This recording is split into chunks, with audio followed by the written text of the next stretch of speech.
លីណាបានបើកខ្នើយចេញក៏ឃើញខ្សែករបស់នាងឃើញហើយណាម៉ែខ្សែករបស់ខ្ញុំគឺនៅទីនេះតាចំគោពីណាគេនឹងមកស៊ីដំណាំរបស់យើងយី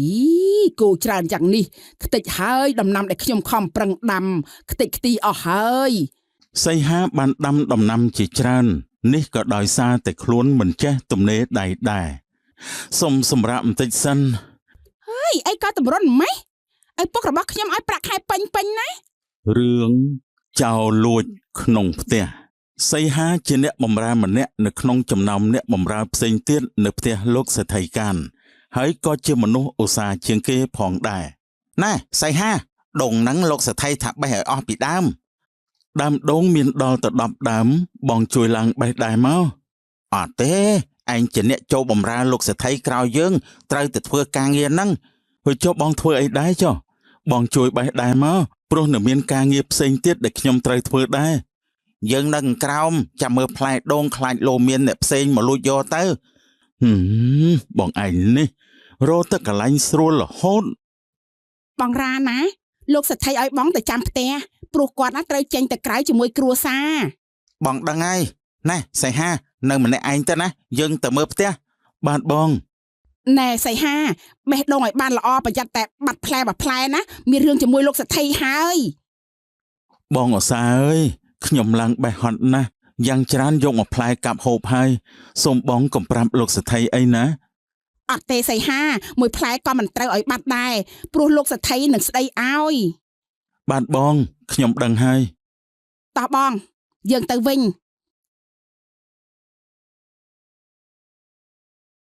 រ៉ាណាបេះដូងបានហើយនៅ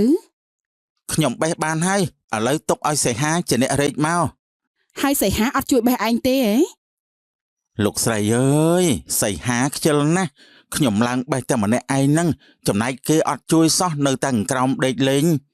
ហើយគិតទៅខ្ញុំបម្រើម្នាក់នេះពិតជាចិញ្ចឹមបំបងបាយមែនខ្ញុំសុំទៅធ្វើការរបស់ខ្ញុំសិនហើយសីហាដើរលឿនមកគ្រាន់តែរែកផ្លែឈើប៉ុណ្ណឹងសោះហ្នឹងណាក៏ដើរយឺតទៅកើតដែរនាងអើយខ្ញុំអស់កម្លាំងខ្លាំងណាស់សុំសម្រាប់បន្តិចសិនហើយអីក៏តម្រុនម៉េះឪពុករបស់ខ្ញុំឲ្យប្រាក់ខែពេញណាម្សិលមិញខ្ញុំឡើងបេះដូងផងរែកដូងផងអស់កម្លាំងខ្លាំងណាស់អេរ៉ាណាជាអ្នកឡើងដូងតាមិនក៏សៃហាឯងថាខ្លួនឯងជាអ្នកឡើងទៅវិញអូនាងហើយបងរ៉ាណាគាត់មិនសូវធ្វើការទេធ្វើតែខ្ញុំនឹងខ្ញុំជាអ្នកឡើងដូងមិនមែនគាត់ទេកុំចេះតែទម្លាក់កំហុសលើគេណារ៉ាណាជាអ្នកឡើងដូងមិនអីទេនាងបើគាត់ថាគាត់ជាអ្នកឡើងដូងទៅហើយក៏តាមនឹងទៅចុះមកឆាប់ទៅមុខទៀតបាននាងលោកសេដ្ឋីគោរបស់លោកសេដ្ឋីល្អណាស់សីហាពិតជាប្រកែមើលថែគោពិតមែនបានលោកសេដ្ឋីខ្ញុំក៏ជួយមើលដែរតាយើងដឹងហើយយើងចង់ឡើងប្រាក់ខែសីហាឲ្យស្មើនឹងឯងដែរអូមិនបានទេលោកសេដ្ឋីសីហាគេទៅមិនចូលមកធ្វើការក្រោយខ្ញុំសោះមិនក៏លោកសេដ្ឋីតម្លើងប្រាក់ខែឲ្យស្មើខ្ញុំសីហាខំប្រឹងធ្វើការហើយយកចិត្តទុកដាក់ណាស់ត្រូវទៅតម្លើងប្រាក់ខែឲ្យគេធ្វើបែបហ្នឹងដូចជាមិនសមសោះលោកសេដ្ឋីខ្ញុំនៅបម្រើលោកសេដ្ឋីយូរហើយលោកសេដ្ឋីមិនតម្លើងប្រាក់ខែឲ្យខ្ញុំសោះបើចង់ឲ្យយើងឡើងប្រាក់ខែឲ្យឯងត្រូវតែប្រឹងធ្វើការឲ្យដូចគេចាំយើងឡើងឲ្យបានលោកសេដ្ឋីស្រេចទៅលើលោកសេដ្ឋីទេឯងនៅមើលគោទៅយើងទៅផ្ទះវិញហើយបានលោកសេដ្ឋីយើងខំបម្រើផ្ទះនេះយូរមកដែរហើយគេមើលមិនឃើញមិនអីទេអាសីហាថ្ងៃណាមួយឯងនឹងលេងមានវត្តមាននៅទីនេះទៀតហើយអ្នកនាងហៅខ្ញុំមកមានកាយដែរខ្ញុំចង់សួរឯងបន្តិចខ្ញុំលើឪពុករបស់ខ្ញុំប្រាប់ថាសីហាប្រឹងប្រែងធ្វើការខ្លាំងណាស់អូយអ្នកនាងអើយខ្ញុំមិនចង់ប្រាប់ទេតាមពិតណាគេគ្រាន់តែធ្វើល្អយកមុខតែប៉ុណ្ណោះទេការងាររាល់ថ្ងៃនេះណាមានតែខ្ញុំនិងប្តីខ្ញុំទេដែលធ្វើច្រើនជាងគេអូអញ្ចឹងផងអីមិនក៏មិនប្រាប់ឪពុកខ្ញុំឲ្យបានដឹងផងអូយខ្ញុំមិនហ៊ានប្រាប់ទេព្រោះខ្ញុំមកដឹងថាលោកសេដ្ឋីនិងអ្នកនាងណារីចូលចិត្តគេណាអូហើយចុះមានរឿងអីទៀតដែរទេដែលខ្ញុំមិនទាន់បានដឹងប្រាប់ខ្ញុំមកអូយ យគេរអ៊ូតែម្នាក់ឯងថាលោកសថីនឹងអ្នកស្រីណាលំអៀងប្រើតែគេម្នាក់គត់អូតាមពិតម្នាក់នេះអាក្រក់ណាស់តើចាំមើលណាខ្ញុំលួចតាមដានគេអូយมันបានទេអ្នកនាងហ្នឹងมันបាច់តាមដានគេទេនាំតែហត់ទុកឲ្យខ្ញុំជាអ្នកតាមដានគេឲ្យអ្នកនាងវិញល្អជាងឯងនិយាយត្រូវបើដឹងរឿងមិនមកប្រាប់ខ្ញុំផងណាចាអ្នកនាងយ៉ាងម៉េចហើយសីហាគោរបស់យើងយ៉ាងម៉េចហើយ បាទលោកស្រីគោរបស់យើងល្អណាស់ព្រោះខ្ញុំរកស្មៅឲ្យពួកវាស៊ីបានគ្រប់គ្រាន់ប្តីរបស់យើងសរសើរឯងថាក្នុងចំណោមអ្នកបម្រើផ្សេងទៀតគឺមានតែឯងទេដែលឧស្សាហ៍ជាងគេតើពិតមែនទេខ្ញុំមិនដឹងដែរលោកស្រីខ្ញុំគ្រាន់តែធ្វើទៅតាមតួនាទីរបស់ខ្ញុំតែប៉ុណ្ណោះបើអញ្ចឹងល្អហើយប្រឹងប្រែងធ្វើការទៅតែហ៊ានលួចខ្ជិលខ្ញុំកាត់ប្រាក់ខែឯងហើយបាទលោកស្រីខ្ញុំដឹងហើយសីហាចាំទំនេរដៃទៅផ្ទះមិត្តភ័ក្តិរបស់ខ្ញុំផងណាមិត្តភ័ក្តិរបស់ខ្ញុំមានរបស់ផ្ញើមកឲ្យខ្ញុំបាទអ្នកនាងចាំខ្ញុំរួចដៃចាំខ្ញុំយកទៅឲ្យមកកូនយើងទៅផ្ទះវិញចាស់ម៉ែអូនណាយើងគួរធ្វើយ៉ាងម៉េចបើនៅក្នុងកែវភ្នែករបស់លោកសេដ្ឋីសីហាល្អជាងពួកយើងទាំងពីរឆ្ងាយណាស់មែនហើយបងពួកយើងចូលធ្វើការយូរដែរហើយតែលោកសេដ្ឋីនិងលោកស្រីហាក់បីដូចជាមើលមិនឃើញពួកយើងសោះហើយបងអន់ចិត្តមែនទែនបើបន្តឲ្យគេនៅជាមួយពួកយើងទៀតគេនឹងខ្លាយជាដុំពេជ្រចំណែកយើងនឹងខ្លាយជាសម្រាមយើងគួរតែរកវិធីកម្ចាត់គេចេញទៅបាន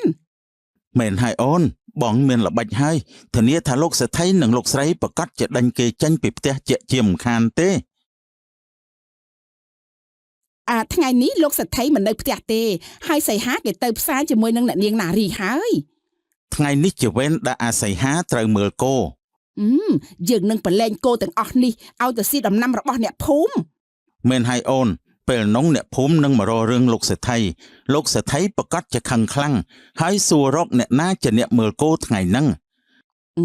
ខ្ញុំនឹងចូលទៅក្នុងបន្ទប់អ្នកនាងរួចយកខ្សែករបស់អ្នកនាងទៅដាក់នៅកន្លែងដេករបស់សីហាពេលដែលអ្នកនាងរកមិនឃើញអ្នកនាងនឹងសួរនាំពួកយើងហើយបើអញ្ចឹងធ្វើតាមផែនការទៅនិយាយហើយនារាក៏បានប្រឡែងគោឲ្យដើរស៊ីដំណាំរបស់អ្នកភូមិចំគោពីណាគេនឹងមកស៊ីដំណាំរបស់យើងយីគោច្រើនយ៉ាងនេះខ្ទេចហើយដំណាំដែលខ្ញុំខំប្រឹងដាំខ្ទេចខ្ទីអស់ហើយអ្នកមីងមានរឿងអីហ្នឹងមិនដឹងជាគោអ្នកណាគេទេមកស៊ីដំណាំមីងអស់ហើយនេះគឺជាគោរបស់ពុកខ្ញុំតាហើយមិនក៏មកនៅទីនេះទៅវិញគោរបស់ក្មួយមែនទេចប់ហើយក្មួយអើយដំណាំរបស់មីងណាពួកវាស៊ីអស់ហើយតើក្មួយគិតធ្វើយ៉ាងម៉េចវិញមិនអីទេអ្នកមីងចាំខ្ញុំទៅប្រាប់ពុករបស់ខ្ញុំឲ្យចេញសងថ្លៃការខូចខាតរបស់មីងឥឡូវសីហាចាប់គោចង់ទៅខ្ញុំទៅផ្ទះមុនបាទអ្នកនាងគោខ្ញុំចង់ខ្សែជាប់អស់ហើយតាមិនក៏របូតបានទៀត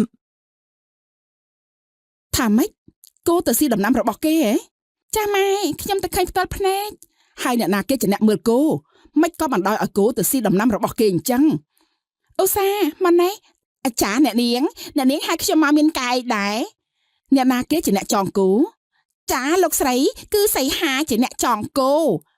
ហើយគេមើលគោយ៉ាងម៉េចបានជាបណ្ដោយឲ្យគោរួចចំណងទៅស៊ីដំណាំរបស់គេឲ្យខ្ញុំក៏មិនដឹងដែរឆាប់ទៅហៅគេមកជួបខ្ញុំចាលោកស្រីគិតយ៉ាងម៉េចទៅលោកសេដ្ឋីដំណាំរបស់ខ្ញុំណាត្រូវបានបំផ្លាញអស់ហើយមិនអីទេអ្នកចាំខ្ញុំជាអ្នកចាញ់សងនេះមកពីកំហុសអ្នកបម្រើរបស់ខ្ញុំនឹងហើយលោកសេដ្ឋីមកពីគេចងគោមិនជាប់ហើយបានជារបូតមកទាំងអស់បែបនេះចាំខ្ញុំឲ្យកូនស្រីរបស់ខ្ញុំយកលុយមកឲ្យណាចាលោកសេដ្ឋី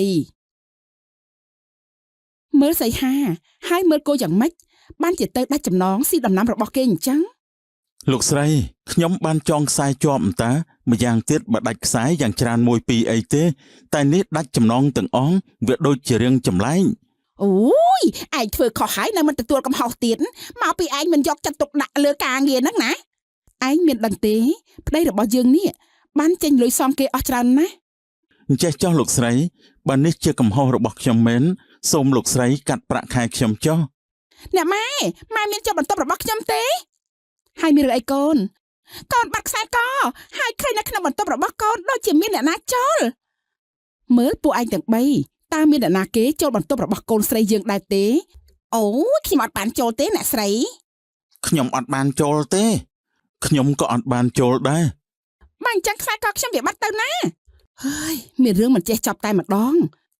បើអញ្ចឹងមានតែឆែកតាមបន្ទប់រៀងខ្លួនទេចាំខ្ញុំតែឆែកតាមបន្ទប់របស់ពួកគេម្ដងម្នាក់នឹងហើយអ្នកនាងសង្ស័យតែមានចោលលួចហើយមើលទៅ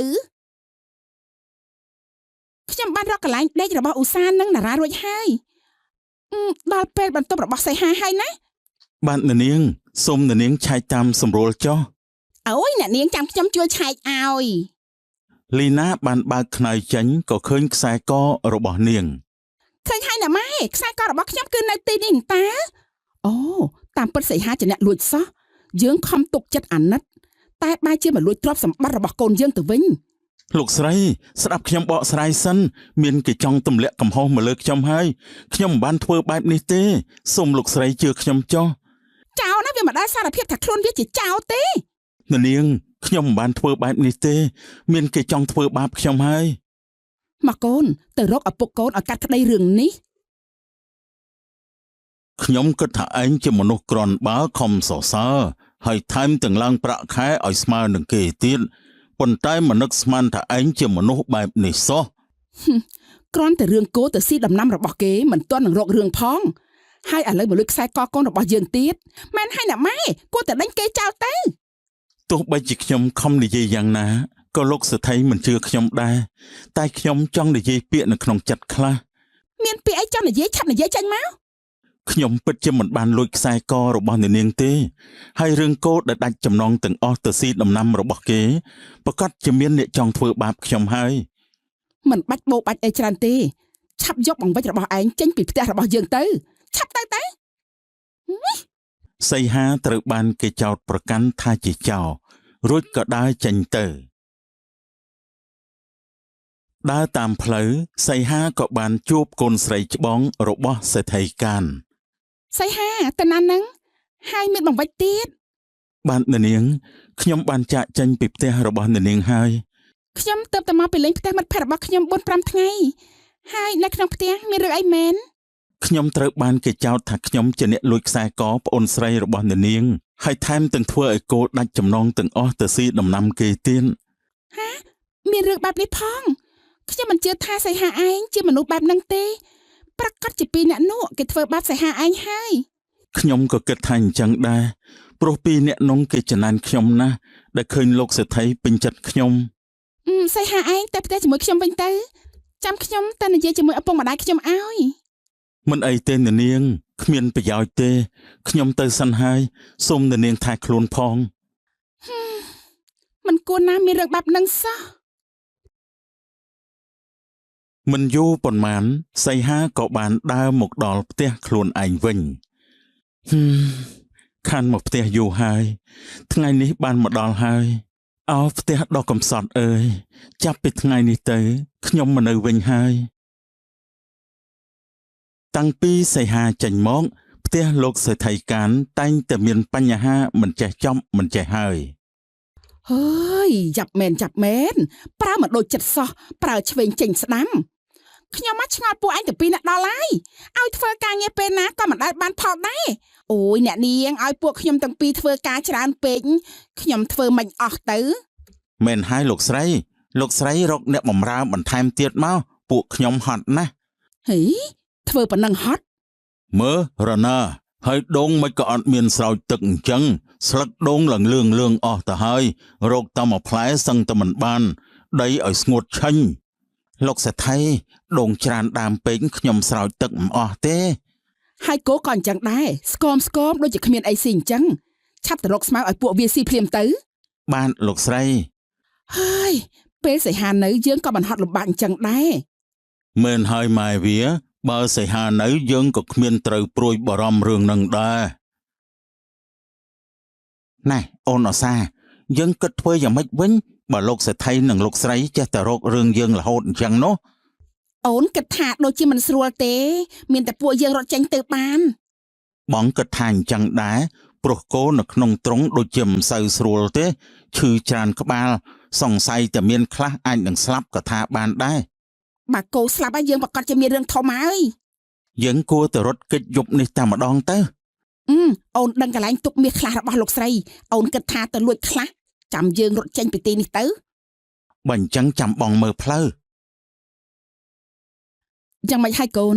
រកឃើញមាសដែលម៉ែទុកក្នុងទូដែរទេម៉ែទុកក្នុងទូប្រហែលដែរម៉ែទុកប្រហែលជា2តម្លឹងកូនរកមើលសពនៅកូននិងលីណារកមើលអស់ហើយនៅតែរកមិនឃើញទៀតខ្លាចក្រែងតែមានអ្នកចូលលួចទេអ្នកណាគេហ៊ានចូលលួចមាសរបស់យើងអ្នកម៉ែពីរអ្នកប្តីប្រពន្ធនោះបាននាំគ្នារត់ចេញពីផ្ទះហើយហាមិនបានជាពួកគេរត់ចេញកូនក៏មិនដឹងដែរនៅក្នុងផ្ទះដែលគេស្នាក់នៅគឺទទេស្អាត ម៉ែវាមានឃើញពីអ្នកប្តីប្រពន្ធដែរទេ គេរត់ចេញពីផ្ទះបាត់ហើយ គោនៅក្នុងទ្រុងស្គមស្លាប់ជាង10ក្បាលមិនដឹងជាពួកគេចិញ្ចឹមយ៉ាងម៉េចទេ គោស្លាប់ចំណែកខ្ញុំបាត់មាសអស់2តម្លឹងទៀតខ្ញុំថាហើយនេះមកពីពុកម៉ែមិនស្ដាប់ខ្ញុំតាមពិតសីហាជាមនុស្សល្អណាស់យើងបែរជាបណ្ដេញមនុស្សមិនដឹងអីមែនហើយកូនពេលនិយាយដល់សីហាម៉ែដូចជាភ្ញាក់ខ្លួនព្រឺតតែម្ដងតាមពិតសីហាមិនមែនជាចោរទេ បងក៏ខុសដែរមិនគួរណាបណ្ដេញសីហាចេញសោះពេលគេនៅការងារចំការគេមើលថែបានល្អណាស់ហើយគោក៏គេមើលថែបានល្អដែរ មិនហើយពុកម៉ែពួកយើងនាំគ្នាទៅរកសីហាមកវិញមក សីហាបានដាំដំណាំជាច្រើននេះក៏ដោយសារតែខ្លួនមិនចេះទំនេរដៃដែរមិនដឹងជាលោកសេដ្ឋីនិងលោកស្រីសុខទុក្ខយ៉ាងណាទេពេលដែលអត់ពីយើងការងារនៅក្នុងផ្ទះប្រកាសជាអញញ៉ៃណាស់ ពុកសីហានៅផ្ទះតា សីហាសីហាអ្នកណាហើយអញ្ចេះអូលោកសេដ្ឋីទៅណាដែរឬក៏មកទាបំណុលដែលខ្ញុំបានធ្វើឲ្យដំណាំអ្នកភូមិខូចខាត មិនមែនចឹងទេសីហាពួកខ្ញុំបានដឹងហើយថាអ្នកណាជាមនុស្សល្អពិតប្រាកដ អ៊ំមកហៅក្មួយទៅវិញរឿងរ៉ាវលើកមុនអ៊ំខ្លួនឯងដែលស្ដាប់គេផ្ដេសផ្ដាស់បានចោទតែក្មួយជាចោរឲ្យអ៊ំសុំទោសផងណា សីហាពួកខ្ញុំនៅក្នុងផ្ទាំងសត្វតែយកច្រឡំលើសីហាឯងពួកខ្ញុំមកនេះចង់ឲ្យសីហាត្រឡប់ទៅវិញ ពីអ្នកប្តីប្រពន្ធនោះបានរត់ចេញពីផ្ទះអ៊ំហើយថែមទាំងបានលួចមាសរបស់ប្រពន្ធអ៊ំទៀត សីហាត្រឡប់ទៅវិញទៅណាការងាររបស់ពួកខ្ញុំគឺមានតែសីហាម្នាក់ប៉ុណ្ណោះដែលអាចធ្វើបាន ត្រឡប់ទៅវិញទៅណាសីហាឬក្មួយមិនទាន់លើកលែងទោសឲ្យអ៊ំទៀតបានខ្ញុំនឹងត្រឡប់ទៅវិញព្រោះលោកសេដ្ឋីក៏ជាអ្នកមានគុណមកលើខ្ញុំដែរមួយឆ្នាំកន្លងផុតទៅ សីហាមីងនិងអ៊ំប្រុសរបស់ឯងមានរឿងចង់ប្រាប់ បាទលោកស្រីមានការអីដែរ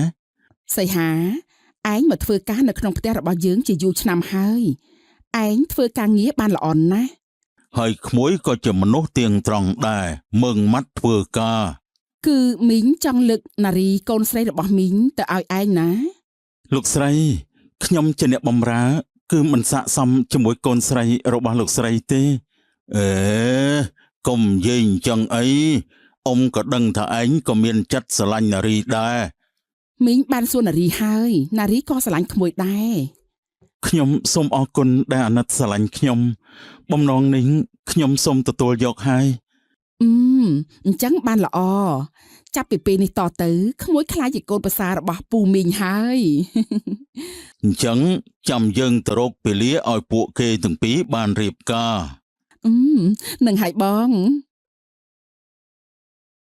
ដោយសារតែភាពស្មោះត្រង់និងការឧស្សាហ៍នៅក្នុងការងារសីហាក៏បានប្រែខ្លួនក្លាយទៅជាកូនប្រសារលោកសេដ្ឋីដោយមាននារីជាប្រពន្ធពួកគេបានរស់នៅជាមួយគ្នាយ៉ាងមានសុភមង្គលចប់ដោយបរិបូរណ៍សូមអរគុណ